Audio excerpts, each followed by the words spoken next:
En la fría y oscura noche del 27 de noviembre de 2010, Lauren Leslie, de 15 años, con sus brillantes ojos y un corazón lleno de sueños, salió de su casa, llena de emoción juvenil. Poco sabía ella que la oscuridad esperaba para devorar su futuro. En el desolado bosque cubierto de nieve cerca de la autopista 27, un aterrador secreto estaba enterrado en el suelo helado.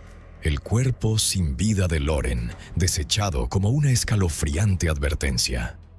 ¿Quién podría haber hecho algo así a una chica inocente y vibrante?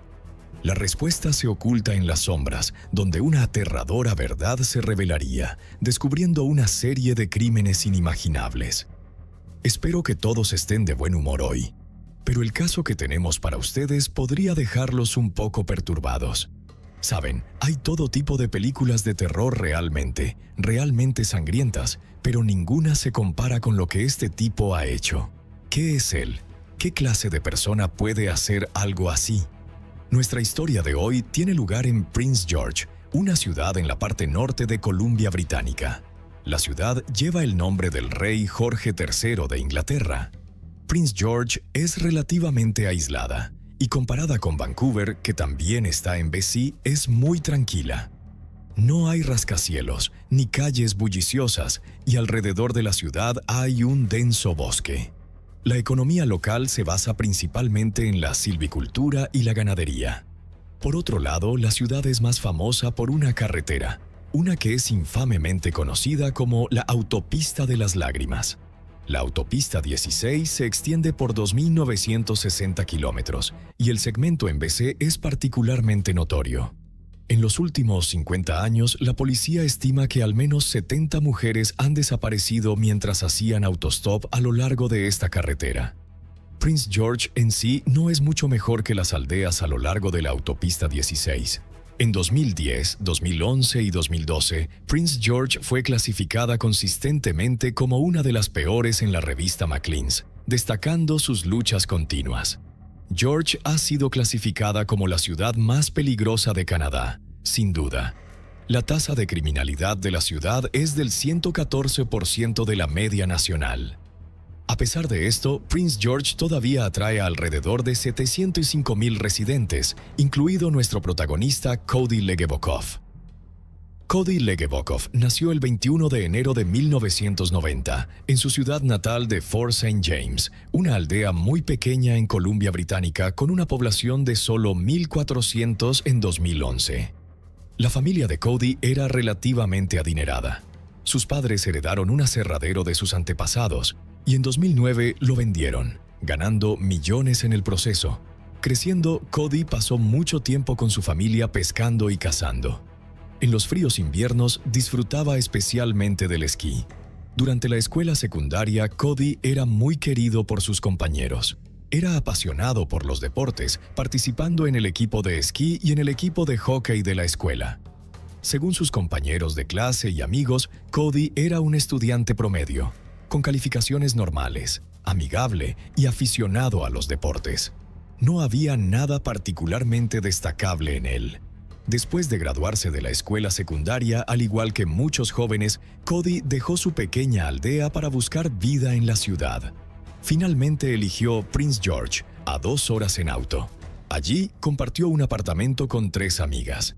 Para no interrumpir la vida de las chicas, Cody, siendo un caballero, optó por vivir en el sótano del apartamento.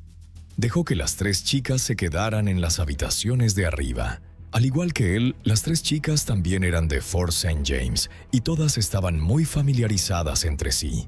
No mucho después, Cody encontró trabajo en un concesionario Ford local. A sus colegas les gustaba y gracias a su ética de trabajo diligente, rápidamente ascendió de un puesto básico en el almacén al departamento de repuestos, donde se convirtió en aprendiz de mecánico. Aún más afortunadamente, en 2010, mientras trabajaba allí, inició una conexión romántica con su colega Amy Vull. Amy, que estaba alrededor de la misma edad que Cody, estudiaba psicología en el colegio comunitario local. Para cubrir su matrícula y gastos de vida, encontró trabajo como recepcionista en el mismo concesionario Ford. Pronto comenzaron a planear su futuro, con Cody eventualmente mudándose del apartamento compartido con las 3 chicas y alquilando su propio lugar. Para ese momento, Cody y Amy solo se conocían desde hacía unos meses y aún no vivían juntos. Sin embargo, Amy pasaba varias noches a la semana en el apartamento de Cody. Pero el 27 de noviembre de 2010, todo cambió. Era un sábado, y el concesionario había estado especialmente ocupado.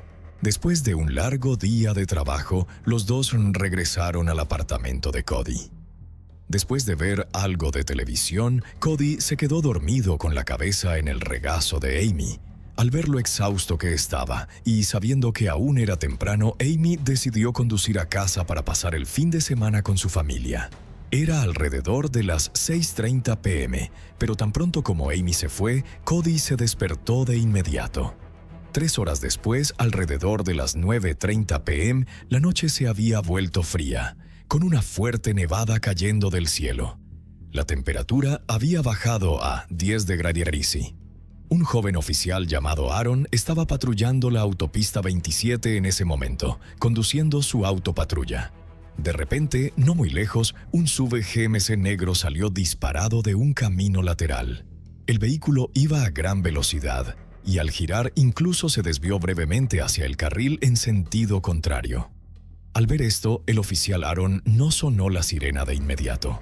En su lugar, siguió al vehículo en silencio y pidió refuerzos a otro oficial.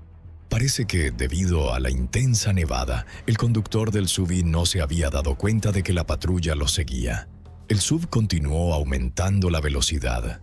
Después de varios minutos, Aaron finalmente logró detenerlo. En ese momento, otro oficial, Sido, llegó para ayudar. Una vez que ambos se acercaron al SUV detenido, el conductor ya había extendido su licencia y tarjeta de seguro por la ventana, lo que le pareció extraño al oficial Aaron. Luego encendió su linterna y miró dentro del vehículo, solo para reconocer al conductor como nada menos que Cody. El mismo Cody que había estado durmiendo en el regazo de su novia solo 3 horas antes. Cuando los oficiales lo interrogaron, Cody admitió que iba a exceso de velocidad porque tenía prisa por visitar a su abuelo y no quería llegar tarde. A pesar de que Cody parecía educado y ofrecía una disculpa sincera, el oficial Aaron rápidamente notó algunos detalles sospechosos. Primero estaba la vestimenta de Cody, considerando que era pleno invierno y todavía estaba nevando afuera. Cody no llevaba abrigo, solo un suéter de lana. Su cara y su barbilla estaban claramente marcadas con manchas de sangre. Mientras el oficial Aaron iluminaba hacia abajo con su linterna, notó que Cody solo llevaba pantalones cortos en la parte inferior, a pesar de que la temperatura ya había bajado a 10 grados Celsius.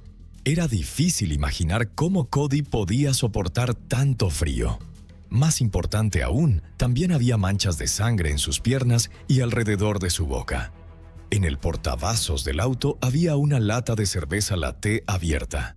Sospechando que Cody podría estar conduciendo bajo los efectos del alcohol, el oficial Aaron le pidió que saliera del vehículo. Fue en ese momento que Aaron notó sangre en el asiento, en los pantalones cortos de Cody y en sus zapatos.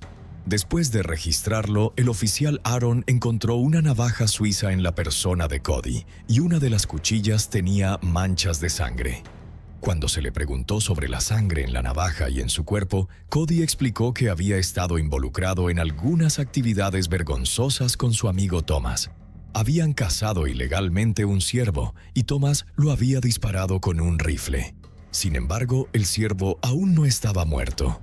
Así que Cody encontró un tubo de metal y continuó golpeándolo hasta que murió, usando finalmente la navaja suiza para acabar con su vida.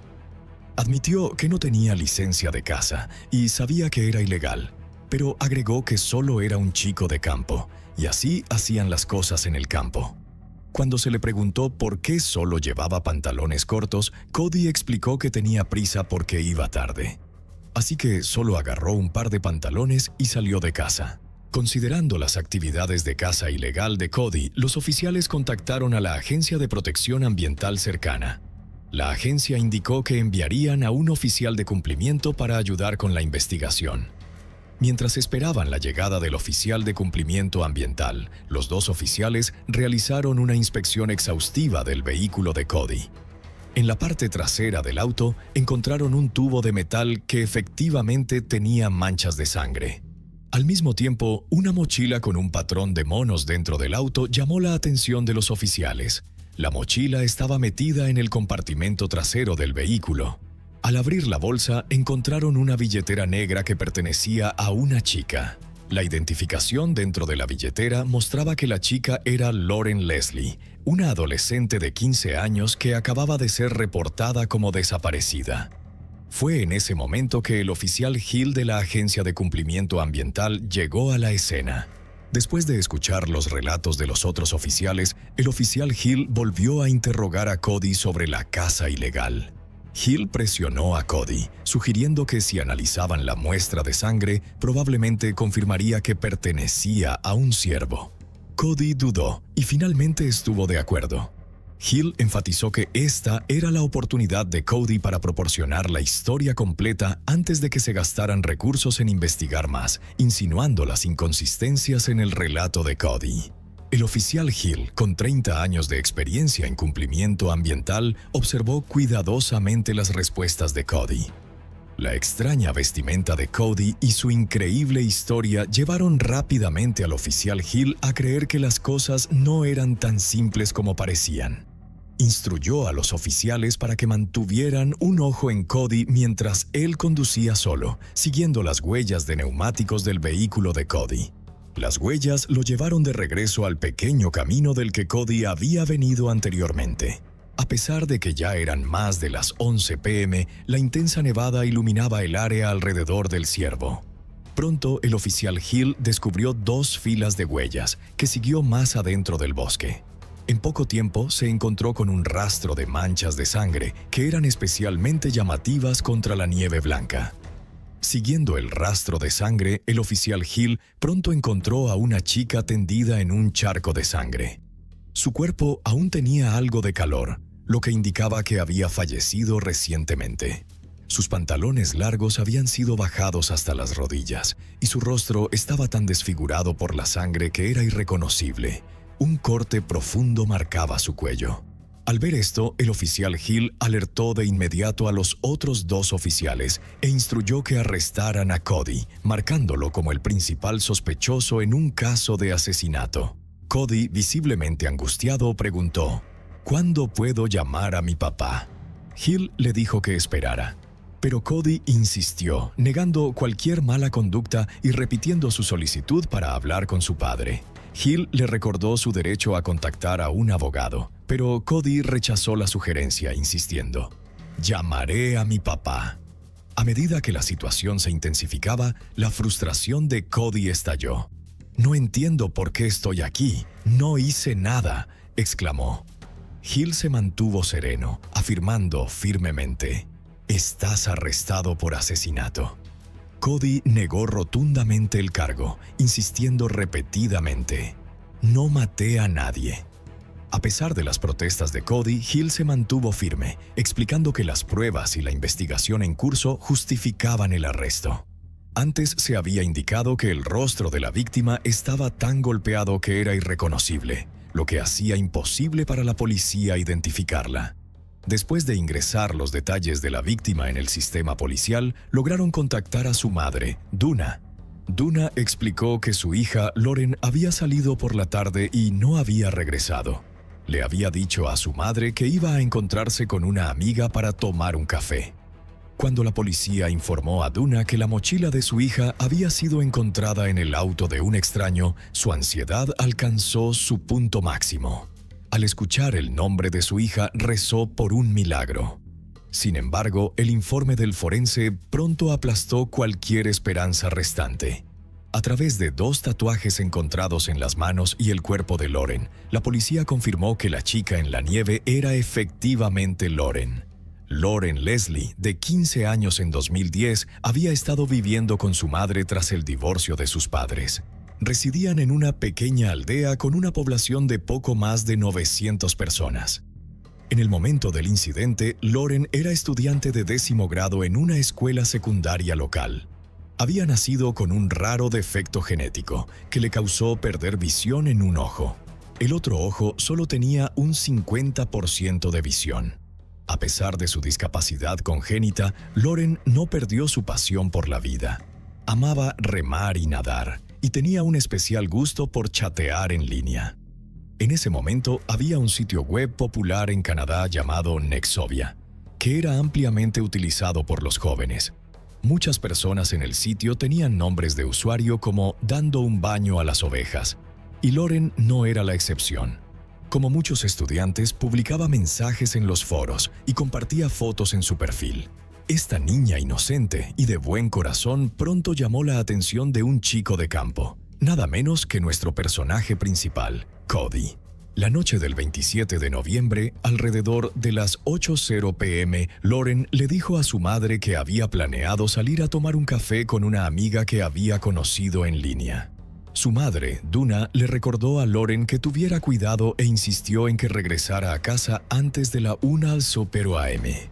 Como puedes haber adivinado, Lauren no se reunió con una amiga esa noche. En cambio, se encontró con un chico de campo, Cody. Durante el interrogatorio policial, Cody dio una segunda versión de la historia. Esta vez omitió el relato de la casa con su amigo Thomas. Declaró que mientras conducía por la autopista esa noche, de repente notó algunas huellas de neumáticos en un pequeño camino. Impulsado por la curiosidad, siguió las huellas y pronto encontró un teléfono. Luego descubrió una mochila, un tubo de metal ensangrentado y una navaja suiza. Finalmente se encontró con un rastro de sangre. Siguiendo las manchas de sangre en la nieve, encontró a una chica tendida en el suelo. En ese momento, ella ya había fallecido. No conocía a la chica y no quería causar problemas, así que no llamó a la policía. En su lugar, tomó los objetos que encontró, incluido un tubo de metal ensangrentado, que pensó que podría ser el arma utilizada en el crimen. La sangre en él probablemente provenía de cuando estaba revisando a la chica o recogiendo los objetos y accidentalmente se manchó. Después de escuchar esta extraña explicación, los oficiales casi pierden la paciencia. Señalaron que solo había 2 conjuntos de huellas en la escena. Si la chica realmente había sido asesinada por alguien más, debería haber habido al menos 3 conjuntos de huellas. Esto dejó a Cody sin palabras, incapaz de proporcionar una explicación razonable. Al día siguiente, el interrogatorio de Cody continuó. Después de pensarlo toda la noche, dio una tercera versión de los hechos. Esta vez dejó de lado la historia sobre la casa con su amigo Thomas y admitió que conocía a Lauren. Dijo que se habían conocido en línea hace más de 2 meses y que esa noche habían acordado encontrarse. A pesar de que Lauren solo tenía 15 años, Cody afirmó que habían tenido relaciones íntimas en el auto. Después condujeron hacia el bosque, donde Lauren de repente comenzó a actuar de manera irracional, dándose golpes en la cara y diciendo que odiaba su vida.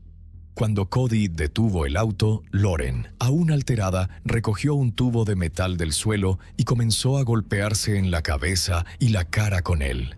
También tenía un cuchillo con ella que usó para clavarse en el cuello. Esta fue la versión de los hechos que presentó Cody. Esta versión de la historia era aún más ridícula que las 2 anteriores. Los resultados forenses revelaron que las lesiones fatales en la cabeza y el cuello de Lauren fueron causadas por trauma por fuerza cortante, lo que significa que si Lauren se hubiera cortado el cuello con un cuchillo, habría muerto de inmediato. Es imposible que alguien muera y luego vuelva a la vida, solo para después recoger un tubo de metal y golpearse en la cabeza. De manera similar, si el tubo había sido el arma inicial y su cabeza estaba gravemente dañada, no habría podido sobrevivir solo para luego usar un cuchillo para cortarse el cuello. Además, cuando se encontró el cuerpo de Lauren, sus pantalones estaban bajados hasta las rodillas. ¿Se olvidó de subirlos antes de comenzar a golpearse? Claramente, la historia de Cody estaba llena de inconsistencias y era completamente fabricada. Cuando los agentes confrontaron a Cody nuevamente, él presentó una cuarta versión de los hechos. El comienzo era similar a la tercera versión, pero los detalles cambiaron. Esta vez, Cody afirmó que él mismo le había pegado a Lauren, pero solo porque intentaba ayudarla a acabar con su sufrimiento. Dijo que tomó el tubo de metal y la golpeó algunas veces.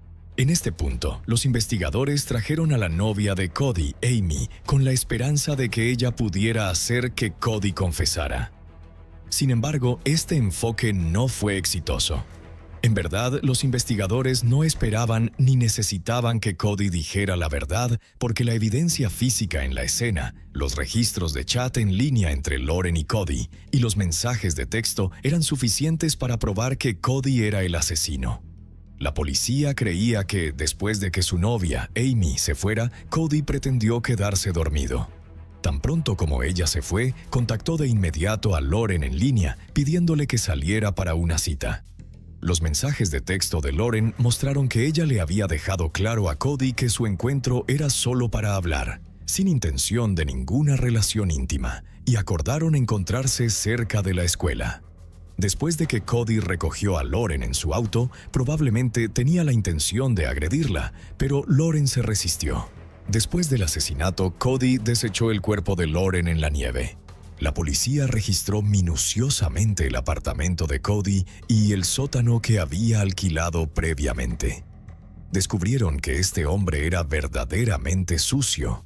Había manchas de sangre secas por todas partes y ni siquiera se molestó en limpiar. La sangre se encontró en alfombras, paredes, puertas, techos, mesas de comedor, sillas, colchones, pantalones, zapatos y calcetines, e incluso había un hacha con sangre en su habitación. También se encontró una gran mancha de sangre en el sofá de la sala de estar. Los investigadores estaban impactados. Cody explicó que las manchas de sangre se debían a su tipo especial de hemorragia nasal, donde la sangre sale con tanta fuerza que llega a las paredes y el techo. Afirmó que este tipo de hemorragia nasal era común entre los criminales, citando un ejemplo de un caso anterior, Clay Waller, quien también sangró de esa manera. Pero lo que realmente sorprendió a la policía fue el análisis de ADN de las manchas de sangre. Se confirmó que la sangre no solo pertenecía a Lauren, también coincidía con el ADN de 3 otras víctimas femeninas en la base de datos de la policía. En otras palabras, el perezoso mentiroso Cody era en realidad un asesino en serie. En su residencia había asesinado a 4 mujeres en total, incluida Lauren. Las otras 3 víctimas compartían una característica común. Todas eran call girls y tenían el hábito de usar sustancias ilegales.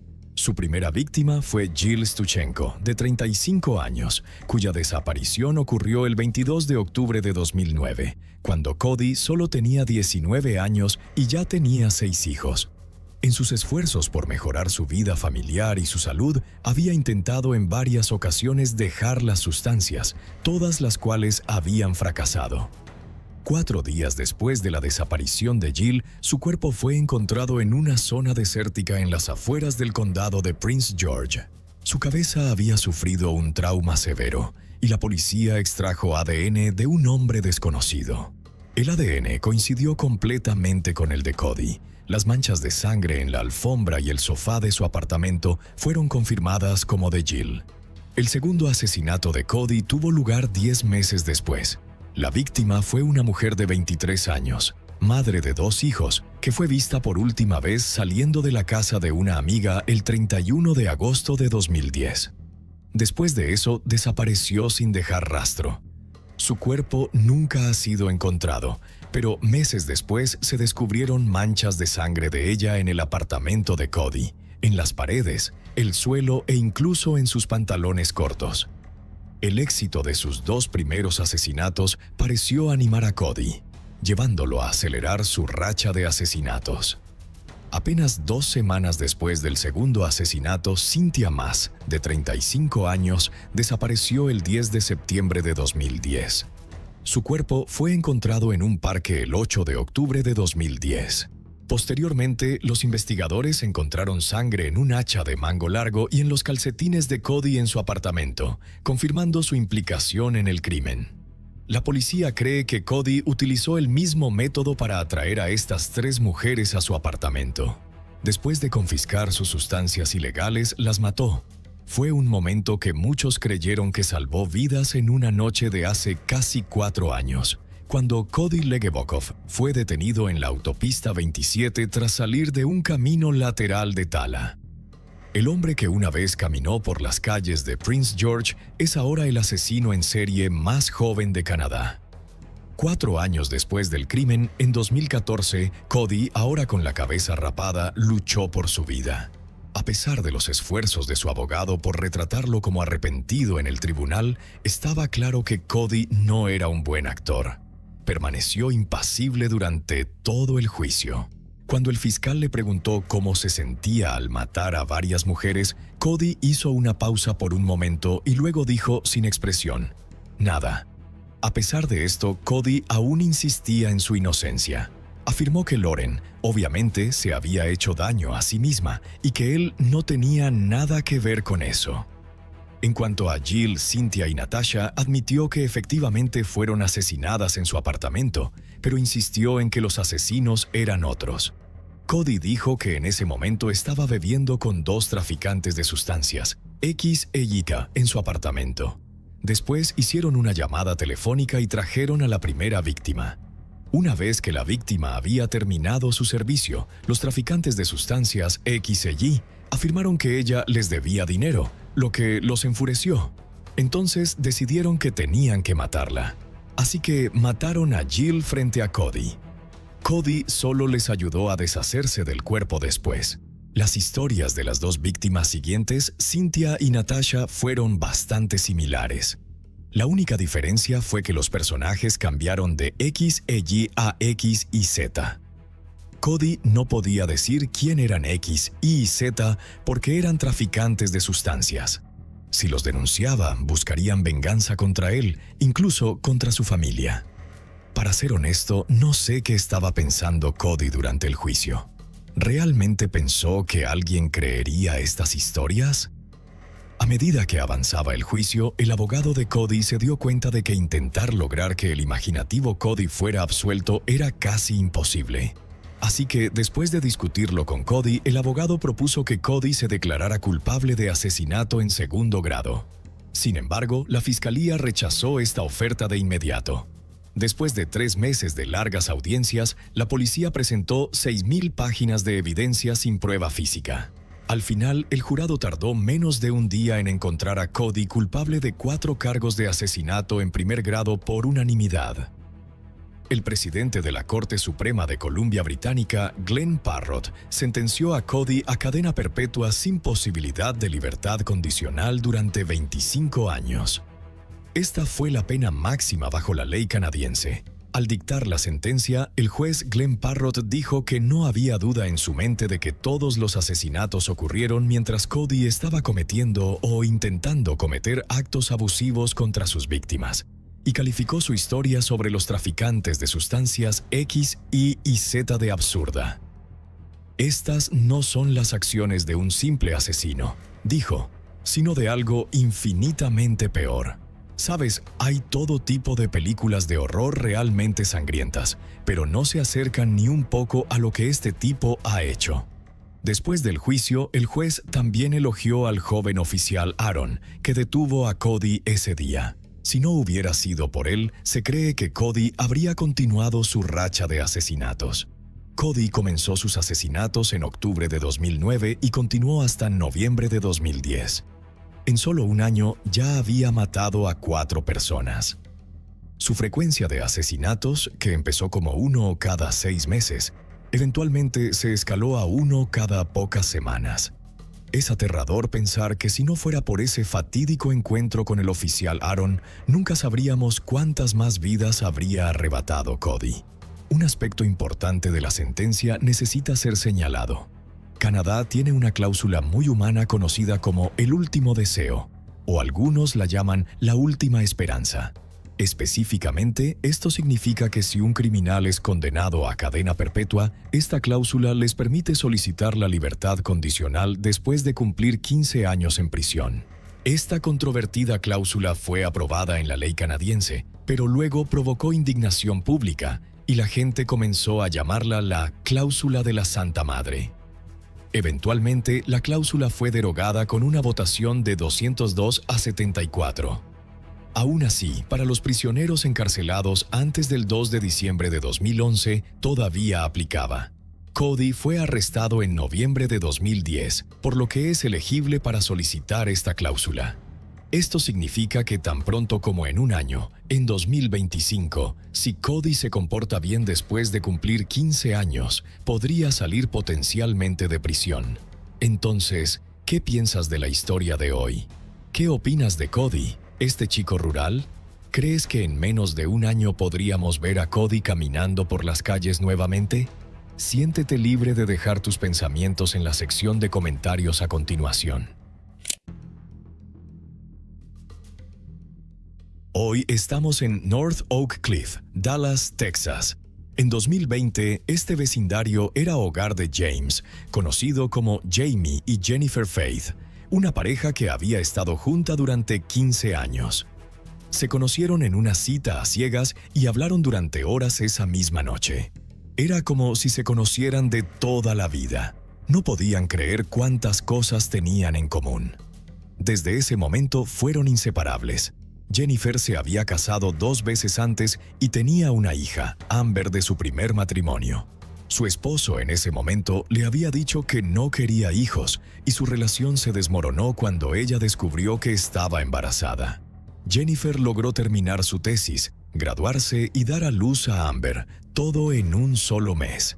Más tarde, se volvió a casar con un hombre llamado Rick, pero esa relación terminó bastante rápido.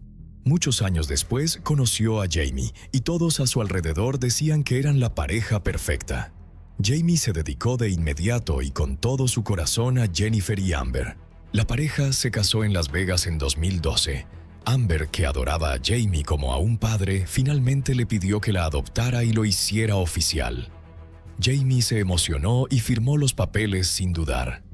Jennifer compartió que Jamie era el único padre que Amber había conocido verdaderamente, ya que había sido parte de su vida desde que tenía 8 años. Parecía que todo finalmente se había acomodado para los tres.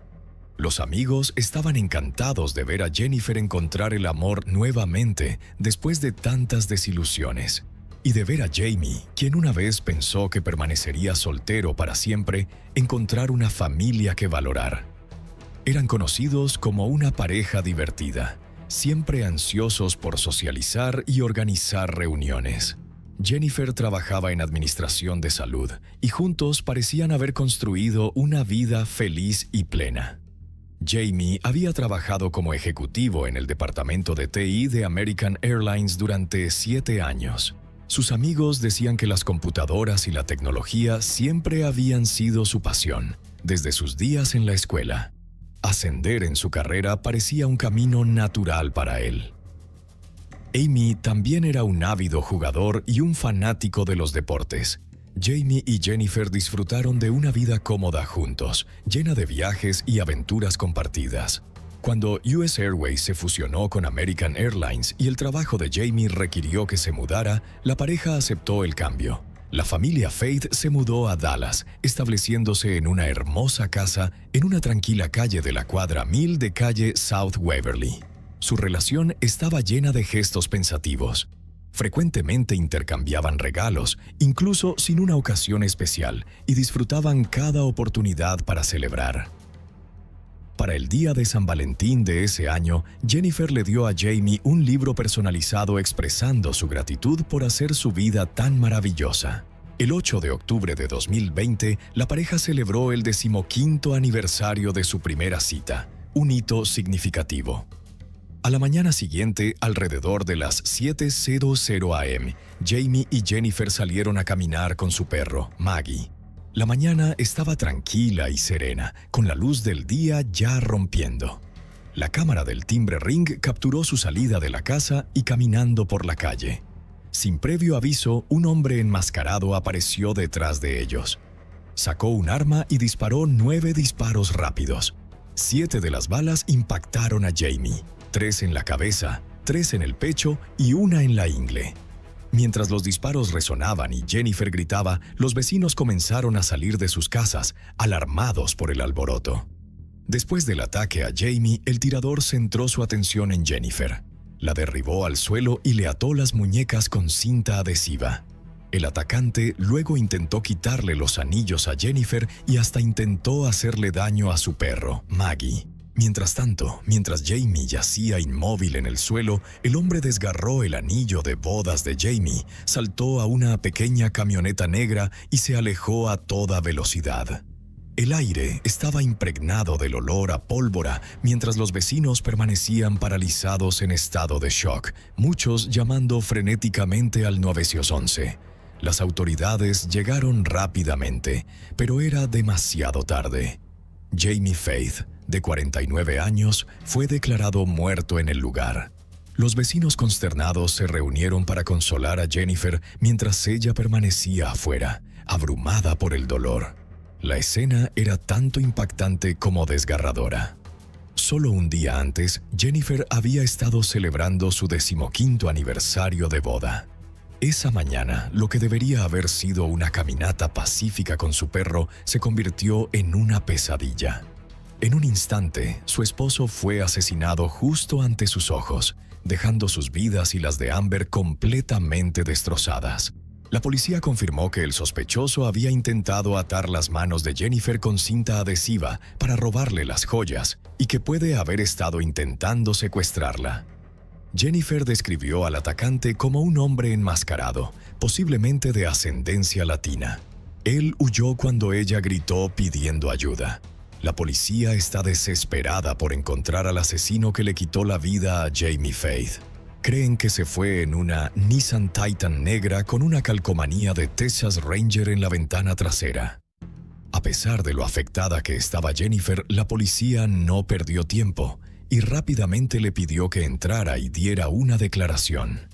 Aunque Jennifer estaba profundamente angustiada, la policía no perdió tiempo y rápidamente le pidió que fuera a dar su declaración. Relató que cuando se dio la vuelta, vio a una persona disparando. Al principio no podía creerlo y no entendía por qué lo hacía. Recordó que todo se volvió muy silencioso y que solo podía escuchar los disparos. Varios disparos, quizás 5 o 6. Sentía que el tirador seguía disparando porque no se detenía, casi como la luz de Dios. Luego vio algunos pájaros y se dio la vuelta, viendo ojos oscuros acercándose a ella. No estaba segura de lo que estaba sucediendo, pero recordó que tenía el perro con ella. Cuando comenzaron a correr, el tirador la derribó al suelo.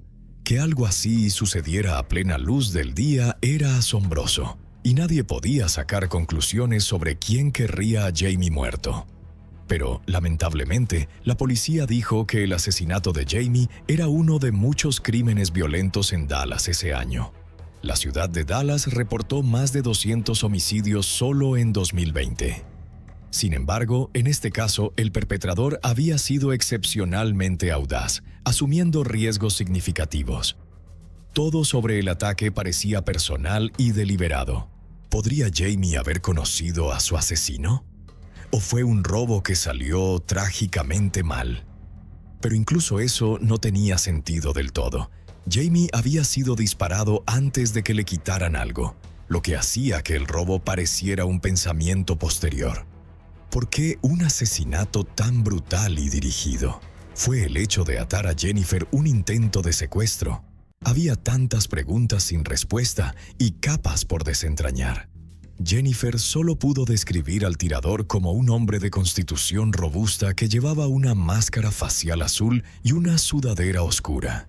También recordó sus ojos oscuros y penetrantes.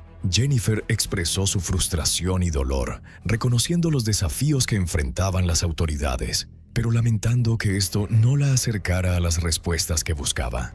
También compartió una inquietante realización sobre el momento de la tragedia, señalando que había ocurrido exactamente 3 años después de que firmaron los papeles de su casa, y solo un día antes, el 8 de octubre, habían celebrado 15 años juntos. Una coincidencia que aumentaba el peso de su duelo. Jennifer describió a su difunto esposo como una persona increíblemente cariñosa y bondadosa, alguien que haría lo posible por ayudar a los demás. Reflexionó sobre el profundo vínculo que compartían, llamándolo su pareja y mejor amigo, y expresó la profunda tristeza de haber quedado viuda a solo 48 años. Con el corazón pesado, expresó su esperanza de que el perpetrador pudiera algún día comprender la gravedad de sus acciones y sentir suficiente remordimiento como para presentarse. La única pista que tenía la policía era que las balas provenían de una pistola calibre .45 y que el vehículo visto huyendo a gran velocidad era una Nissan Titan negra con una calcomanía de T en la parte trasera. Los investigadores creían que la T podría representar a los Texas Rangers, sugiriendo que el asesino probablemente vivía en la zona. Los detectives instaron al público a compartir cualquier información, por pequeña que fuera, que pudiera estar relacionada con el caso. A raíz de la muerte de Jamie, se lanzó una campaña de GoFundMe para ayudar a Jennifer a cubrir los gastos del funeral y apoyarse a sí misma y a Amber en su nueva realidad sin él. La recaudación de fondos rápidamente reunió más de $6,000. El organizador expresó asombro por la rapidez con que el dinero llegó, ya que amigos, familiares e incluso extraños se unieron para ayudar en lo que pudieran. La comunidad también se unió en una extraordinaria muestra de apoyo. Los vecinos se turnaron para preparar comidas para Jennifer, hacerle compañía y asegurarse de que se mantuviera fuerte. Le entregaron comestibles y artículos para el hogar, con más de 50 familias colaborando para asegurarse de que nunca estuviera sola y siempre tuviera lo que necesitaba. Jennifer realizó 2 funerales para su esposo, uno en Dallas y otro en Phoenix. A los asistentes se les entregaron varios artículos como llaveros, tarjetas y posavasos, todos impresos con números para llamar si recordaban algo que pudiera ayudar en el caso. A pesar de sus esfuerzos, los investigadores seguían quedándose vacíos. No había nadie en la vida de Jamie que destacara como una posible persona de interés, y mucho menos como un sospechoso en su asesinato. Cometer un crimen tan violento por unos pocos anillos parecía excesivamente extremo.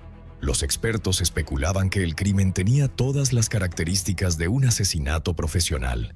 Una emboscada calculada en lugar de un ataque aleatorio y oportunista. Sin embargo, una pieza crucial de evidencia provenía de una cámara de timbre Ring que Jamie había instalado.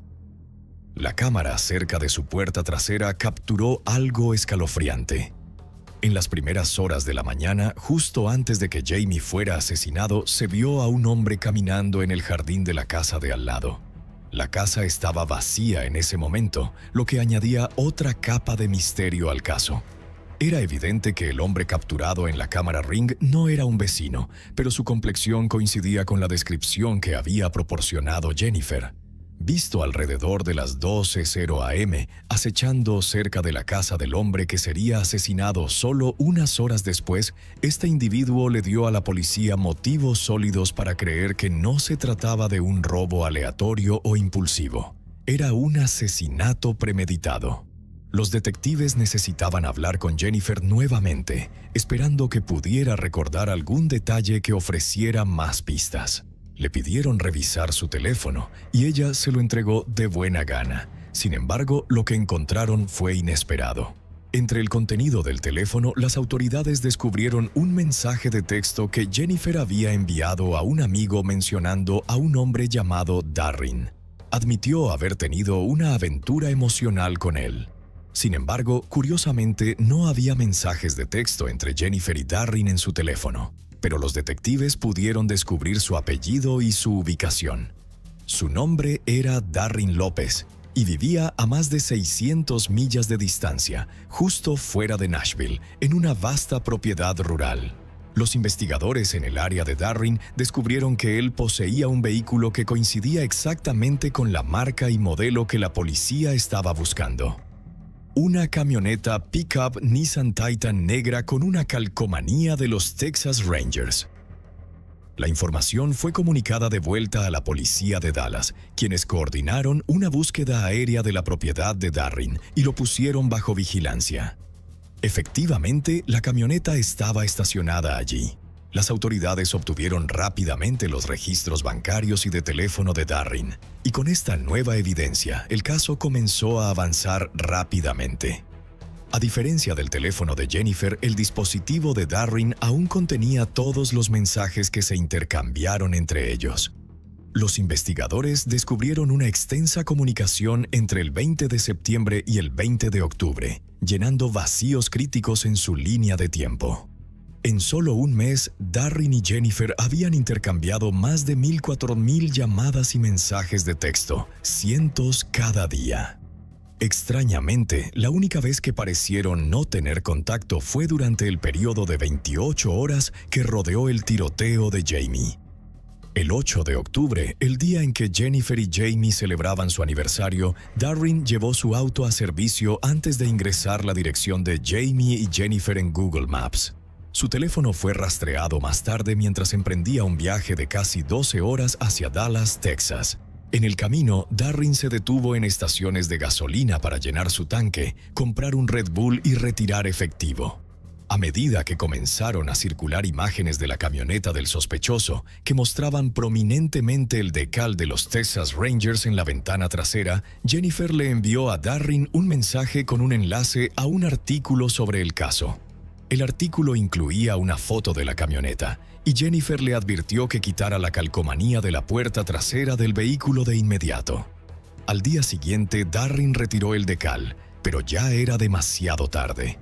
La vigilancia policial ya había notado la calcomanía durante un sobrevuelo aéreo de su propiedad. Con esta creciente evidencia, Darrin y Jennifer se convirtieron en los principales y únicos sospechosos. A medida que los investigadores profundizaban, descubrieron que la conexión entre Darrin y Jennifer iba mucho más allá de lo que cualquiera había realizado. Los dos habían salido juntos durante la escuela secundaria y la universidad antes de separarse cuando Darrin terminó su entrenamiento básico y fue enviado a Corea. Jennifer siguió adelante, casándose con su primer esposo, y la pareja perdió el contacto. Darrin eventualmente se volvió a casar y tuvo 4 hijas, pero para 2018 su matrimonio terminó en divorcio. Los amigos notaron que después de la separación y su salida del ejército, Darrin se volvió cada vez más aislado.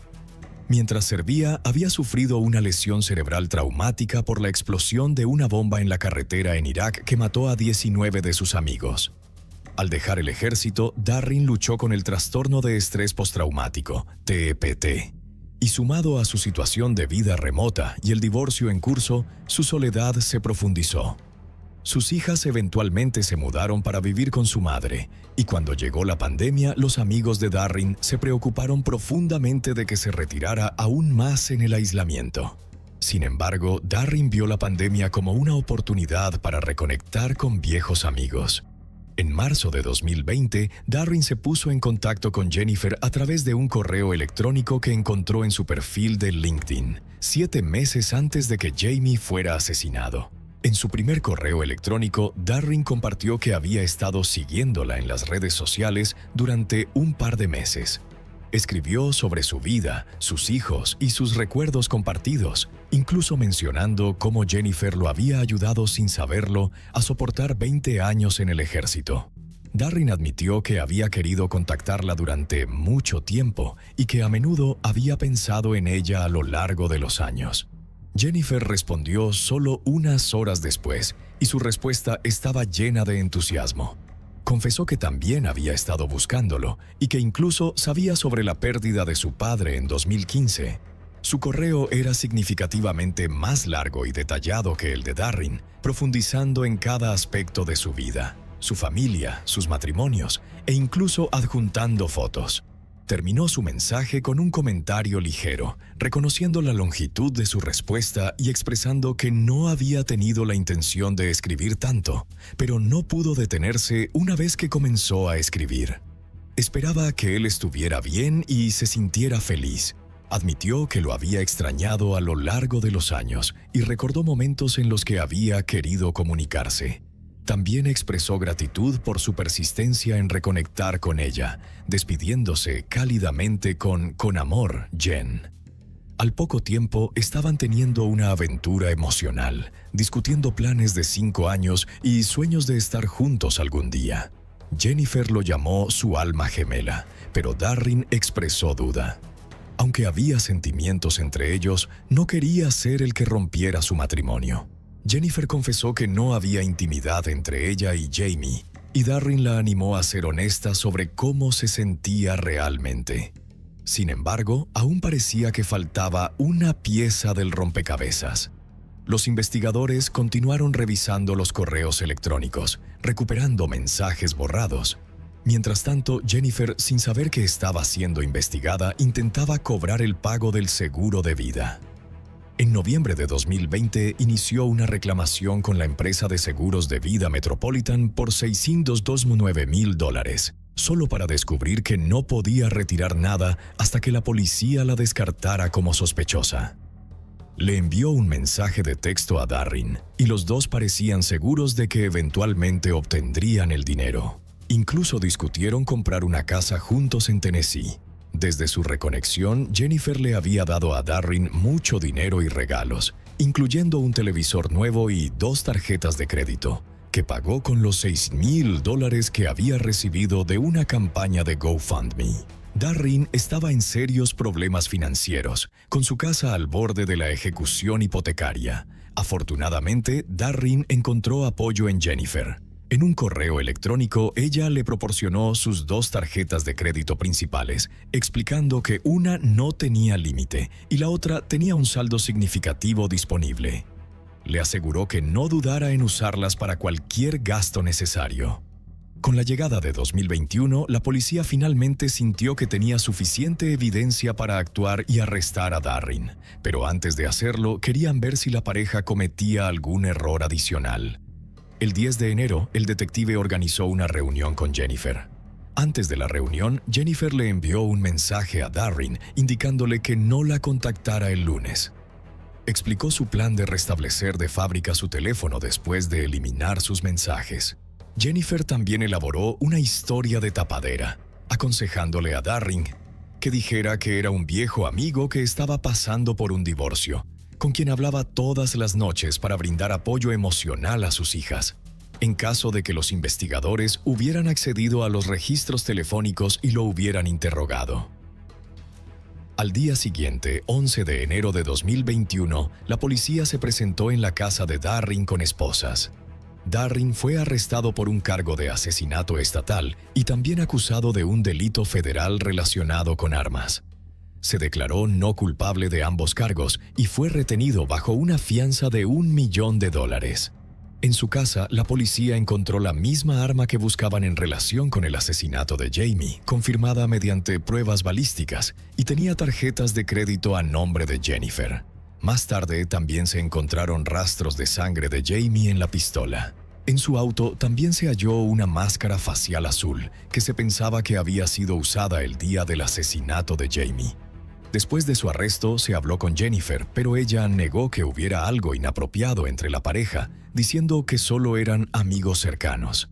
Sin embargo, la mujer que había estado pidiendo ayuda para encontrar al asesino de su esposo durante meses, de repente estaba muy callada. Ahora que alguien había sido arrestado, no tenía nada que decir. Una semana después, Jennifer transfirió $18,000 de su cuenta corriente a cuentas pertenecientes a un tercero no revelado. Poco después, pidió a un intermediario que transmitiera un mensaje a Darren, explicando que tenía que ser cautelosa porque todas sus comunicaciones estaban siendo monitoreadas. También agregó una reafirmación personal, expresando su lealtad inquebrantable hacia él. A través del mismo canal, Darren respondió con un mensaje alentándola a mantenerse fuerte por su relación. Las paredes se estaban cerrando sobre Jennifer y menos de un mes después, en febrero de 2021, Jennifer Faith, de 48 años, enfrentaba cargos de obstrucción a la justicia relacionados con la investigación del asesinato de su esposo. Un cargo al que se declaró no culpable. Pero la investigación estaba lejos de terminar. Y cada día salían a la luz más detalles. Resultó que solo unos meses después de que comenzaran a hablar, las cosas habían tomado un giro oscuro. Además de que Jennifer enviaba correos electrónicos a Darren desde su propia cuenta, había creado una cuenta de correo electrónico falsa bajo el nombre de Jamie y usó esto para iniciar la correspondencia con Darren. El primer correo electrónico fue inmediatamente gráfico y agresivo, detallando una larga lista de abusos físicos que Jamie había infligido a Jennifer. También incluía fotos de supuestas lesiones, pero todo fue fabricado por Jennifer. Las imágenes resultaron haber sido tomadas de sitios de imágenes de stock y no había una pizca de evidencia que corroborara lo que ella había dicho sobre Jamie siendo abusivo. Un experto dijo que todo era una terrible mentira tras otra. Darren respondió a quien pensaba que era Jamie y dijo que había estado hablando con Jennifer por la noche porque supuestamente estaba aterrorizada por Jamie y atormentada por pesadillas. Expresó su intención de intervenir para garantizar su seguridad, incluso insinuando una disposición a hacer daño a Jamie si era necesario. Darren terminó su mensaje con un comentario directo, instando a Jamie a ser el esposo que dices que quieres ser. Otro correo mostró una imagen de una herida en el cuello de una persona, con la leyenda: "Buena cosa. Disfruta saber que no puedes hacer nada al respecto". Esta imagen era, de hecho, real, pero provenía de un accidente automovilístico en el que Jennifer había estado involucrada 8 años antes. Ella le estaba diciendo a Darren que Jamie la estaba golpeando, asaltándola y dejando que otros hombres la asaltaran, quemándola y atacándola con armas. Jennifer estaba yendo a extremos perturbadores para llamar la atención de Darren, difundiendo las mentiras más viles sobre su esposo y manipulando a todo el mundo. Se desconoce cuándo ni cómo sucedió esto, pero en algún momento Jamie se enteró de la aventura. No de las mentiras que ella estaba diciendo sobre él, sino de la comunicación entre ella y Darren. Él se sintió absolutamente destrozado por ello. En agosto, Jennifer le dijo a una amiga que había frenado su relación con Darren porque Jamie estaba muy herido y simplemente no podía hacerle eso. Pero esto no era cierto. Jennifer creó una segunda cuenta de correo electrónico falsa, pretendiendo ser una amiga de ella y Jamie. Alguien que había sido testigo del abuso y quería que Darren hiciera algo al respecto para salvar a Jennifer. Finalmente, después de varios meses creando la tormenta perfecta y una red de mentiras, Jennifer contactó a Darren por teléfono, pidiéndole que matara a Jamie por ella. Darren dijo: "Si no hacía algo, ella iba a morir. Hice ese compromiso en ese momento". Con la llegada de octubre, el plan estaba en marcha. Darren hizo el viaje de 10 horas, listo para hacer que pareciera un robo que salió mal. Se coló en el jardín de al lado y esperó 5 horas hasta que la pareja salió a caminar. Después de dispararle a Jamie, robó su anillo y huyó, arrojando el anillo de bodas de Jamie por la ventana. La cantidad de información que la investigación había destapado sorprendió a los detectives. Avancemos hasta febrero de 2021. Darren estaba ahora en prisión a la espera de juicio, y Jennifer también estaba asistiendo a sus audiencias en relación con el cargo de obstrucción a la justicia. Jennifer escribió una carta a Darren después de enterarse de que él había oído hablar de las cuentas de correo electrónico falsas y se había dado cuenta, aunque eso no justificaba nada de lo que él había hecho, de que había sido engañado por ella. A pesar de la prueba de que ella había creado las cuentas y era la persona que las usaba, aún se mantenía firme en sus mentiras. El abogado de Darren dijo que le tomó otros 6 meses convencer a Darren de que Jennifer había fabricado todo sobre Jamie. En octubre de ese año, un año después de que Jamie fuera asesinado, la policía emitió otro cargo contra Jennifer. Uno por usar el comercio interestatal para cometer un asesinato por encargo. Un crimen que conlleva una posible pena de muerte. Sabiendo que la pena de muerte estaba sobre la mesa si era declarada culpable y viendo la abrumadora cantidad de evidencia en su contra, Jennifer Faith de repente cambió de opinión. Se declaró culpable y a cambio los fiscales acordaron retirar el cargo de obstrucción y recomendaron una condena de cadena perpetua. Como parte del acuerdo, la fiscalía quería algo que consideraban muy importante para la familia y amigos de Jamie. Jennifer tenía que admitir que nunca había sido abusada por Jamie en ninguna forma, manera o aspecto. Firmó un acuerdo reconociendo que era completamente falso. Jennifer Faith fue condenada a cadena perpetua. El juez la llamó pura maldad y le ordenó pagar $6.500 en restitución a la familia de Jamie, así como una multa de $25,000. Sin embargo, mientras estaba en prisión, Jennifer solicitó que se le transfirieran $2,000 de los activos de Jamie, algo que los detectives calificaron de sin agallas y que mostraba su verdadero carácter. No se trataba de alguien que se declaró culpable porque quería admitir su papel y mostrar remordimiento, sino porque solo se preocupaba por sí misma y por sus mejores intereses.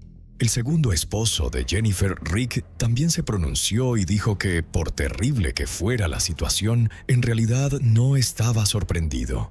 La llamó la persona más malvada que había conocido. Ella le dijo que su primer esposo la había abusado. Una historia que era casi idéntica a lo que le había contado a Darren. Rick dijo que las historias que había oído sobre su primer esposo eran tan horribles, tan violentas y tan gráficas que quería matarlo. Jennifer parecía disfrutar jugando con él y parecía deleitarse al verlo enojado y molesto en su nombre. Nuevamente, no había una pizca de evidencia que sugiriera que había sufrido abuso a manos de su primer esposo. A pesar de la declaración de Jennifer, Darren seguía declarando no culpable, y en julio de 2023 comenzó la selección del jurado para su juicio.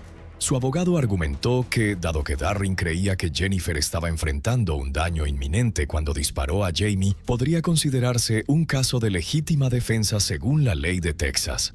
También argumentaron que, debido a su trastorno de estrés postraumático y su lesión cerebral, Darren fue fácilmente manipulado y aprovechado por Jennifer.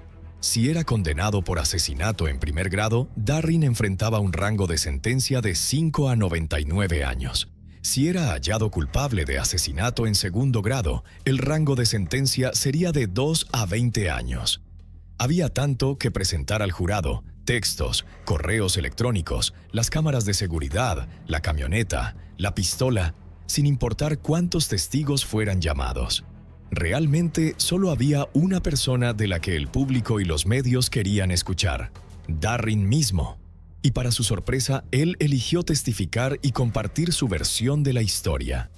En su testimonio explicó por qué creía que Jennifer estaba en grave peligro. Mencionó que habían estado hablando regularmente y que Jennifer había estado soportando abusos por parte de Jamie. Darren expresó una profunda angustia emocional, recordando el dolor de perder a sus seres queridos. Habló sobre Ethan, el hijo de su sargento de equipo que había sido asesinado en Kentucky, y la tristeza de no poder prevenir la tragedia. También reflexionó sobre la muerte de su nieta, Skylie, quien se ahogó mientras él estaba sirviendo en Irak, y la culpa que sintió cuando su hija, Summer, le preguntó por qué no estaba allí para protegerla.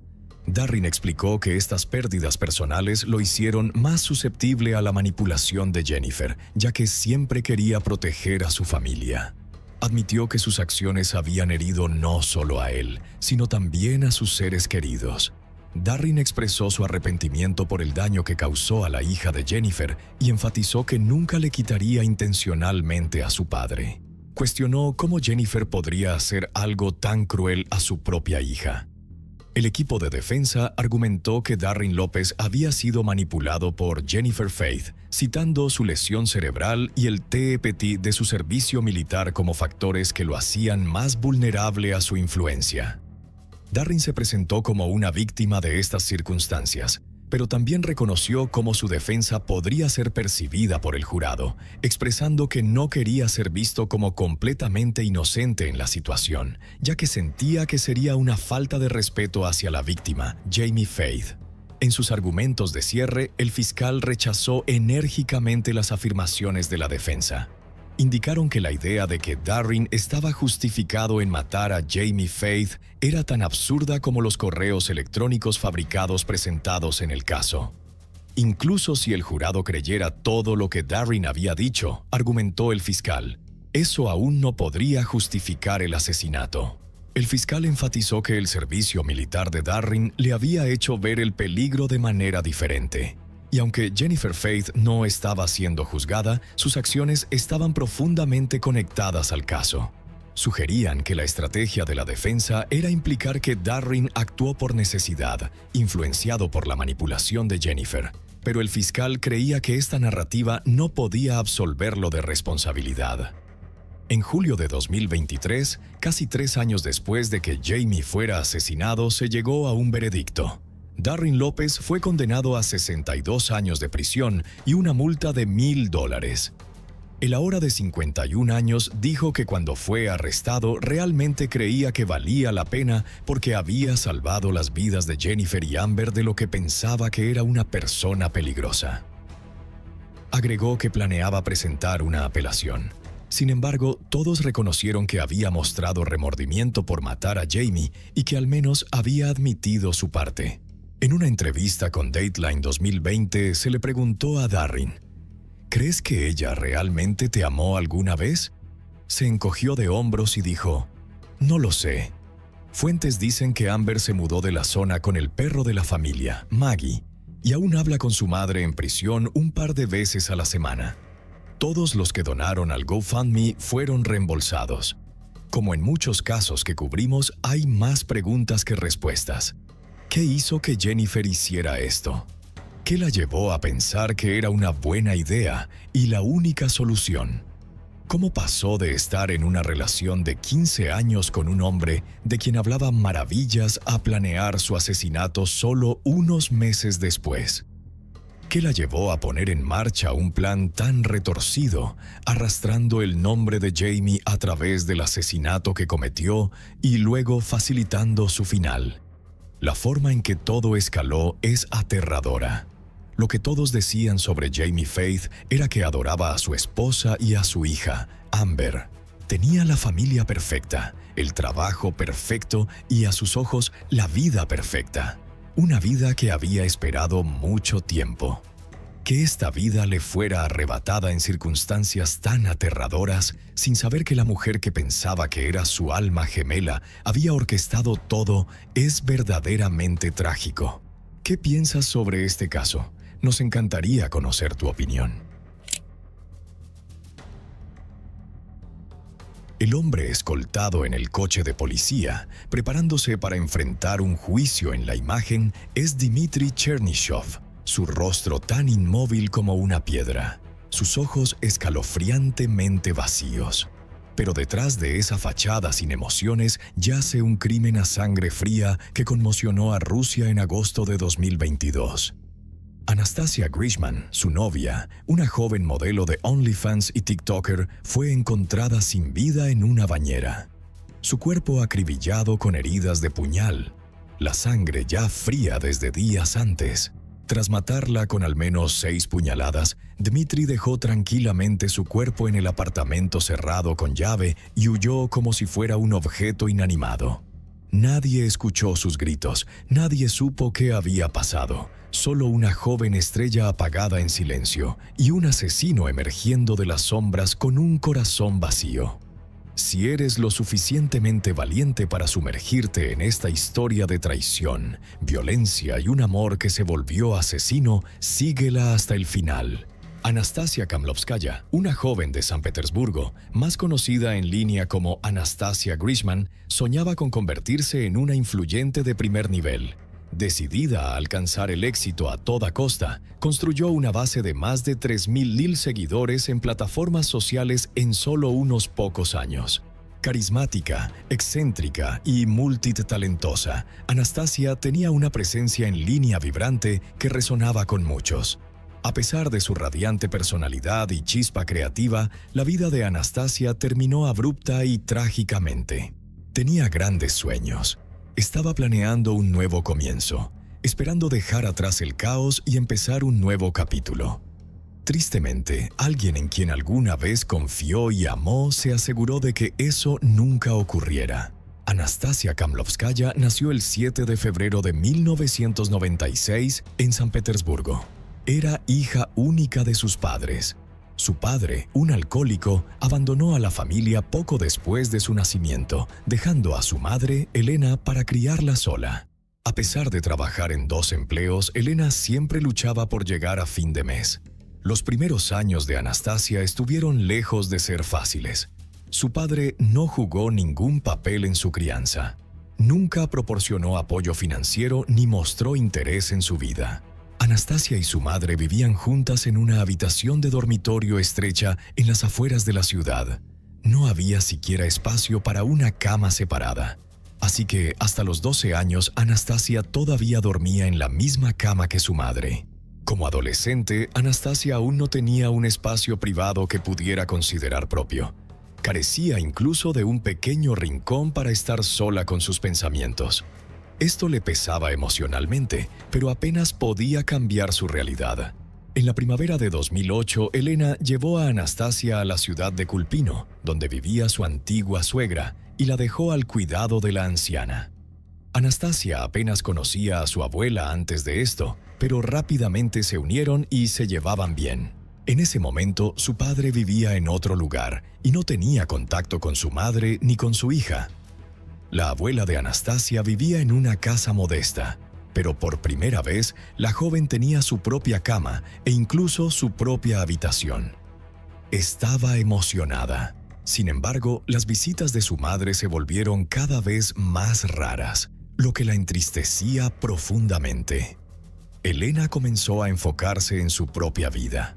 Aunque inicialmente intentaba visitar cada fin de semana, esto cambió cuando entró en una nueva relación y se volvió a casar. Su hija de su matrimonio anterior claramente no encajaba en la imagen de su nueva familia. Aunque Elena continuaba enviando apoyo financiero, su presencia física prácticamente desapareció. Anastasia se sentía abandonada y emocionalmente aislada. Luchaba con la tristeza e intentaba encontrar su lugar en el mundo. Al carecer de apoyo emocional y atención, comenzó a canalizar su dolor en el arte, dibujando imágenes oscuras e intensas que reflejaban su tumulto interno. Su abuela hacía todo lo posible para compensar la ausencia de los padres de Anastasia. Le proporcionaba cuidado, calidez y aliento, nutriendo el espíritu creativo de su nieta. Se aseguraba de que Anastasia tuviera todos los materiales que necesitaba para expresarse a través del arte. A los 15 años, Anastasia comenzó a expresar su deseo de hacerse tatuajes y perforaciones. Su abuela no la regañó ni se negó. En cambio, simplemente le preguntó si eso la haría feliz. Cuando Anastasia dijo que sí, su abuela no solo le dio el dinero, sino que también la acompañó al estudio de tatuajes. Ese fue el comienzo de una transformación. Anastasia comenzó a cambiar gradualmente su apariencia. Diseñaba sus propios bocetos de tatuajes que luego se plasmaban en su cuerpo. Estaba profundamente apasionada por la cultura pop coreana con su estilo modernizado único y era una ávida fanática del anime. Frecuentemente asistía a convenciones de cómics y participaba en competiciones de cosplay. Transformándose impresionantemente en sus personajes favoritos, se convirtió en una adolescente audaz, atrayendo la atención y admiración de otros. Donde quiera que iba, destacaba. Aún en la escuela secundaria, Anastasia compró su primera máquina de tatuar básica. Comenzó a tatuarse a sí misma y a otros, ganando sus primeros ingresos personales. Con el tiempo, perfeccionó su técnica y ganó experiencia. Su trabajo se volvió cada vez más detallado y profesional, mostrando un talento artístico genuino.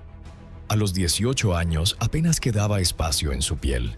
Su cuerpo estaba casi completamente cubierto de tatuajes, muchos de los cuales ella misma había hecho. Para las áreas que no podía alcanzar, otros artistas de tatuajes daban vida a sus bocetos originales. Junto con su pasión por el arte corporal, desarrolló un interés en las perforaciones. Tenía múltiples perforaciones en sus orejas, así como en su nariz, labios, lengua, ombligo y otras partes de su cuerpo. Ella comenzó a decorar su rostro con tinta de tatuaje. Modificó la forma y la plenitud de sus labios, usaba lentes de contacto de colores y cambiaba frecuentemente de estilo. No solo era apasionada por el arte, estaba decidida a convertirse en una obra viva de expresión moderna. Durante su adolescencia, Anastasia enfrentó dificultades emocionales, incluyendo un grave trastorno alimenticio. Apenas comía y se volvió extremadamente delgada, hasta el punto de casi enfrentar complicaciones graves de salud. Aunque eventualmente estabilizó su dieta y superó muchos de estos desafíos, mantuvo un cuerpo delgado y delicado. Sin embargo, Anastasia veía su apariencia como una ventaja. Su estatura pequeña le permitía encarnar completamente a sus personajes favoritos de manga y anime. Después de la escuela secundaria, Anastasia se inscribió en un colegio técnico, eligiendo un campo poco convencional para una joven, mecánica automotriz. Desde pequeña estaba fascinada por cómo funcionaban las máquinas y consideraba construir un futuro en este campo. Al mismo tiempo, estudiaba programación informática y diseño web mientras trabajaba como tatuadora en un estudio local. En su tiempo libre, dibujaba y esbozaba, creando constantemente nuevos personajes e imágenes audaces. A los 16 años, Anastasia creó perfiles en plataformas populares de redes sociales donde interactuaba activamente con su audiencia. Compartía fotos, obras de arte originales y los tatuajes que diseñaba para sí misma y para otros. Su personalidad vibrante, estilo artístico y estética única rápidamente captaron atención, y su número de seguidores comenzó a crecer rápidamente. Anastasia era una constante cambiante de estilo. Su apariencia mezclaba influencias góticas y de anime, y tenía un talento natural para contar historias. Compartía sus pensamientos, intereses y metas de vida de una manera que resonaba con su audiencia. Muchos, especialmente los más jóvenes, encontraron algo con lo que identificarse en sus luchas y pasiones, apoyándola con me gusta, comentarios y suscripciones. Con el tiempo, construyó una comunidad leal a su alrededor, compuesta por fanáticos del anime, entusiastas del arte corporal y perforaciones, amantes del cosplay y aquellos que conectaban con su visión del mundo. Sin saberlo, Anastasia se había convertido en una influencer con una presencia fuerte y en crecimiento. Su voz tenía peso y su audiencia escuchaba. A medida que su número de seguidores aumentaba y comenzaba a recibir ofertas de colaboración y patrocinios, Anastasia se dio cuenta de que podía ganarse la vida haciendo lo que amaba en línea. A los 19 años, la estrella emergente de las redes sociales había ahorrado lo suficiente para mudarse de la casa de su abuela y regresar a San Petersburgo. Allí encontró trabajo como tatuadora en un estudio reconocido y alquiló su propio apartamento.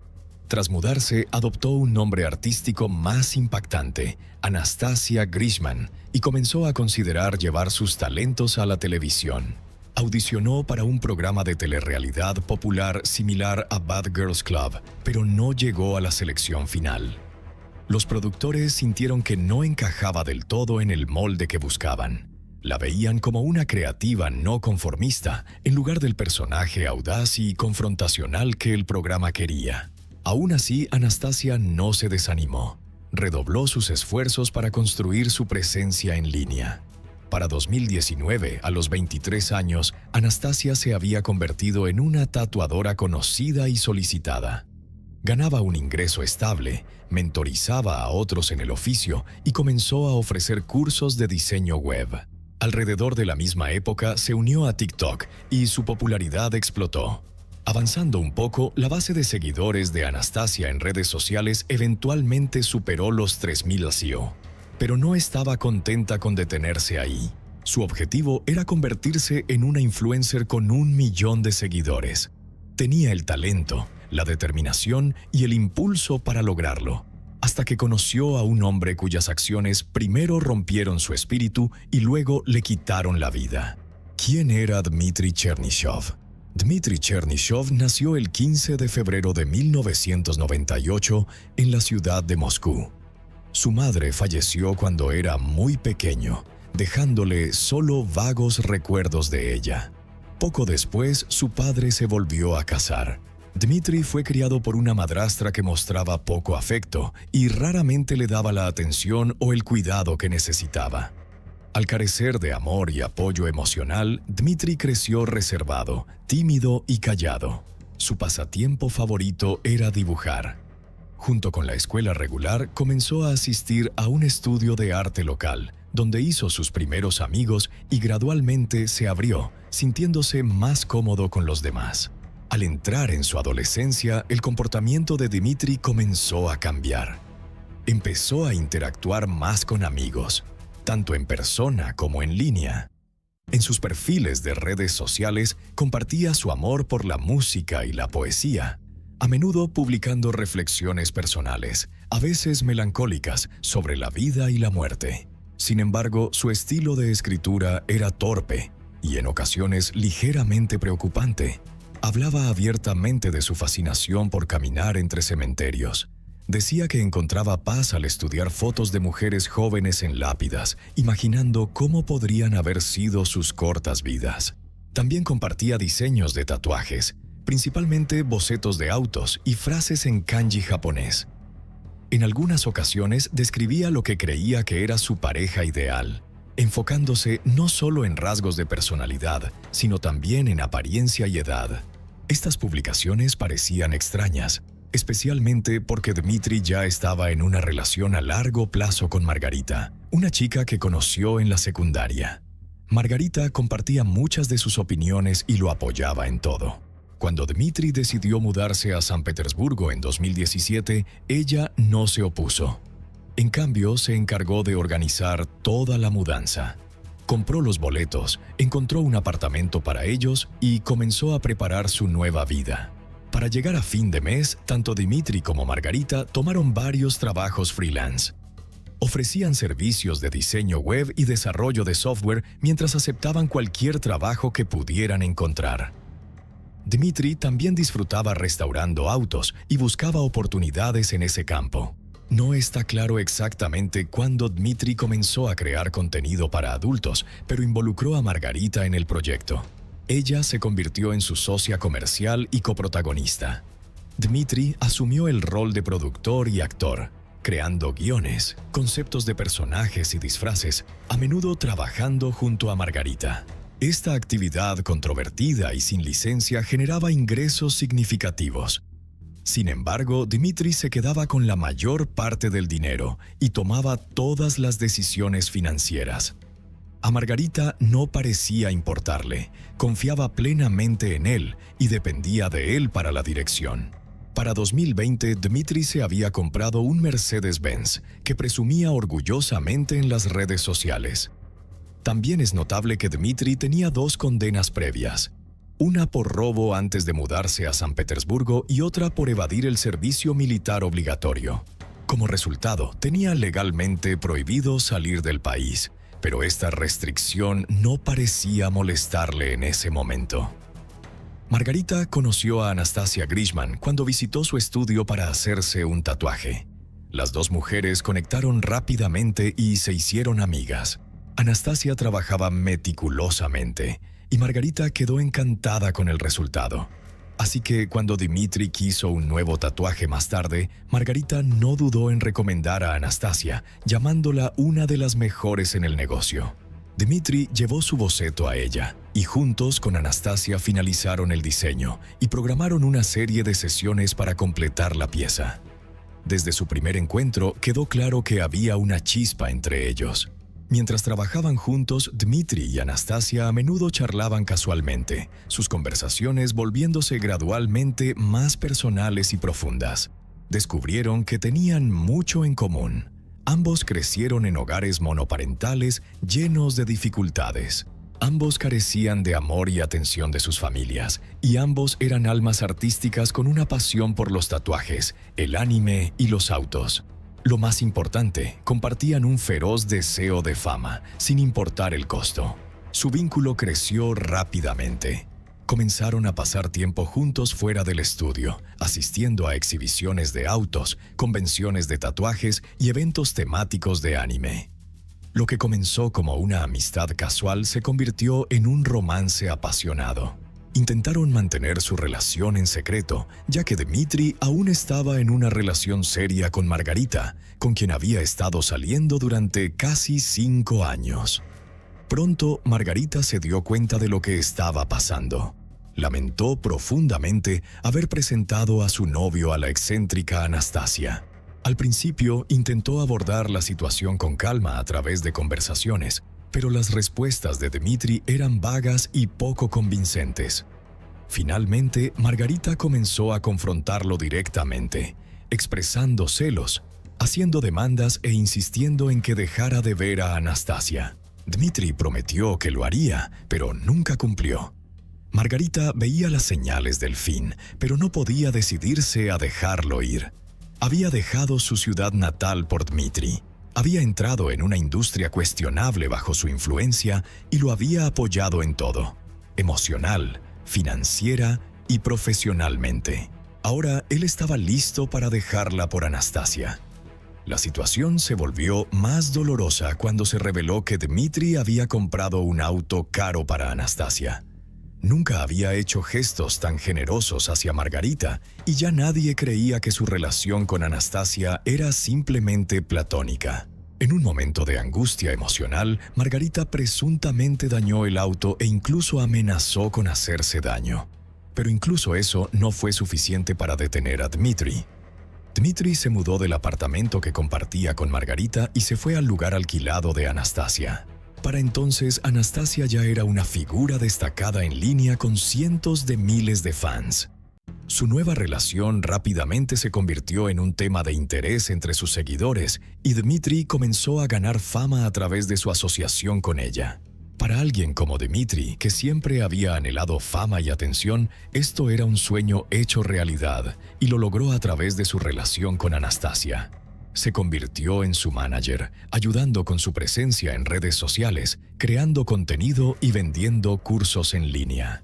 Su negocio prosperó y su audiencia creció. Pero para Dmitri aún no era suficiente.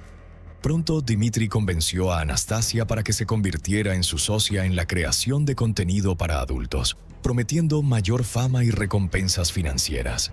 Anastasia aceptó. Comenzaron a filmar videos en estudios alquilados o en casa, distribuyéndolos en varias plataformas. Su carrera cambió significativamente, pero su popularidad continuó creciendo. Dmitri la llamó su musa y la colmó de regalos extravagantes. Pero en realidad, Anastasia estaba pagando el verdadero precio por su estilo de vida, tanto en términos de su imagen como de su salud. A principios de 2022, Anastasia fue invitada a aparecer en el programa de entrevistas Beyond the Line, donde se le pidió que discutiera su vida y el cambio inesperado en su carrera. No vio ningún problema en participar y aceptó con entusiasmo. Sin embargo, el programa no salió como ella esperaba. El objetivo principal de los productores era exponer partes ocultas del pasado de Anastasia y Dmitri. El programa invitó a la madre de Anastasia, Elena, al estudio y le preguntó cómo se sentía respecto a la participación de su hija en la industria del entretenimiento para adultos. La mujer se emocionó, diciendo que no era así como había criado a su hija y culpando a Dmitri por todo lo que había pasado. Cuando Anastasia apareció en el escenario, inmediatamente comenzó a defenderse a sí misma y a su novio. Declaró que actuar en películas para adultos era algo que siempre había soñado y hasta lo llamó una forma de arte moderno. Desafió abiertamente a los expertos y los invitados del programa, burlándose de sus sermones morales sobre cómo vivir. Margarita, la exnovia de Dmitri, también apareció como invitada. Habló sobre su relación a largo plazo con Dmitri y describió cómo Anastasia se interpuso entre ellos sin dudarlo.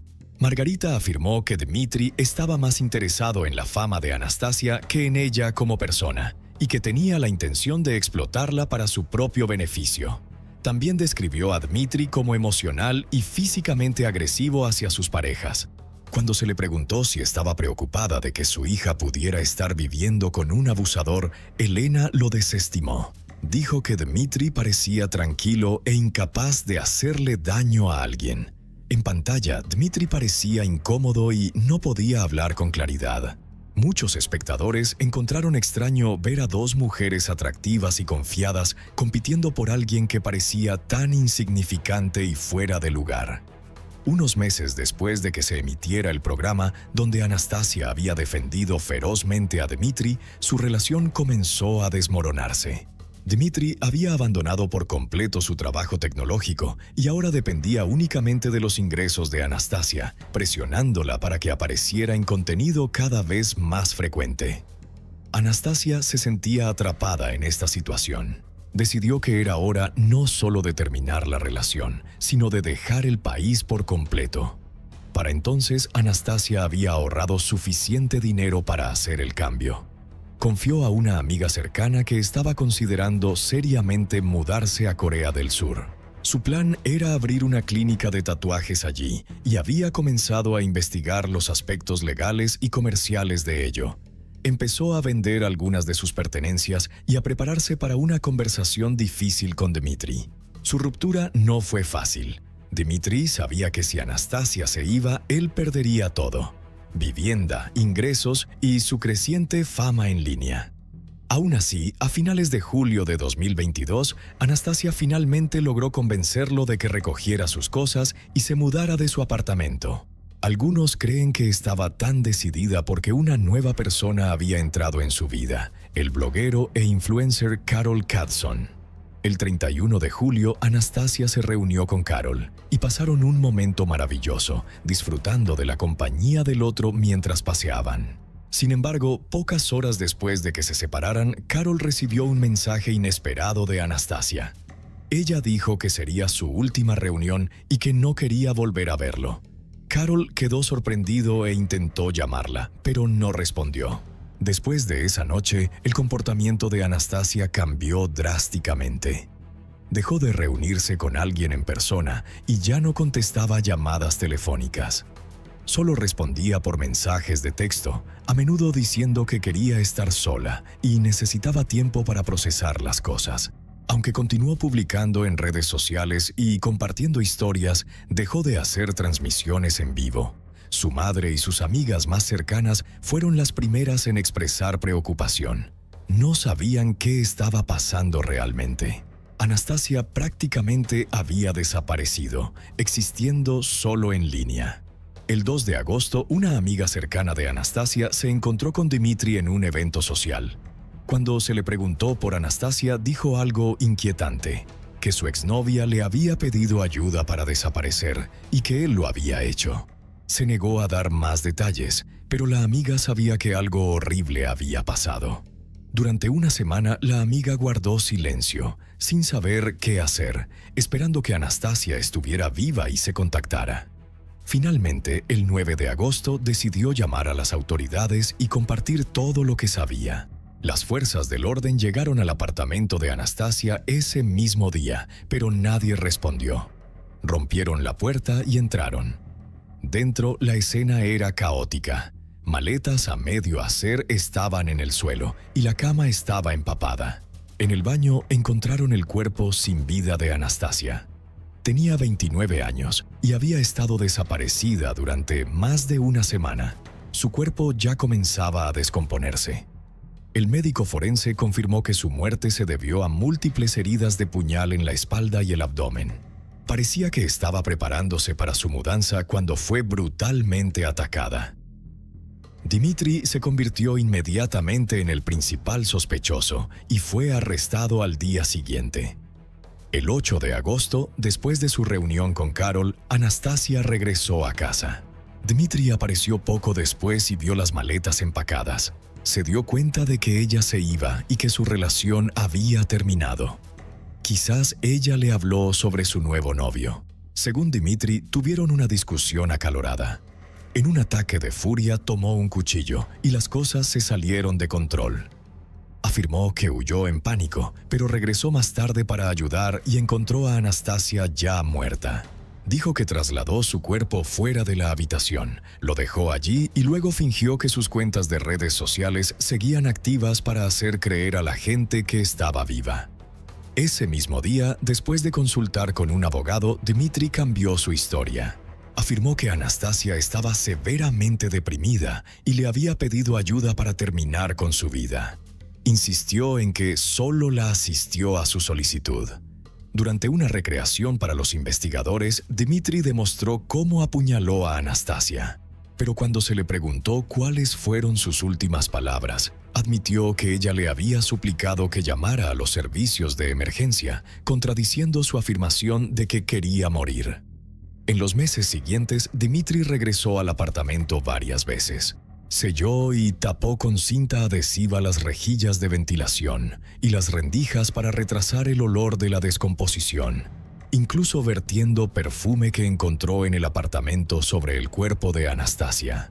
El 22 de enero de 2023, Dmitri se declaró culpable, aún manteniendo que Anastasia le había pedido ayuda. Su juicio fue largo, pero para enero del año siguiente fue sentenciado a 8 años en una prisión de máxima seguridad. Una nota final. La madre de Anastasia permitió que grupos de medios filmaran el funeral de su hija por una tarifa. La abuela de Anastasia, llorando la pérdida de su nieta, criticó duramente a su hija, la madre de Anastasia, por supuestamente explotar la muerte de su hija para obtener ganancias.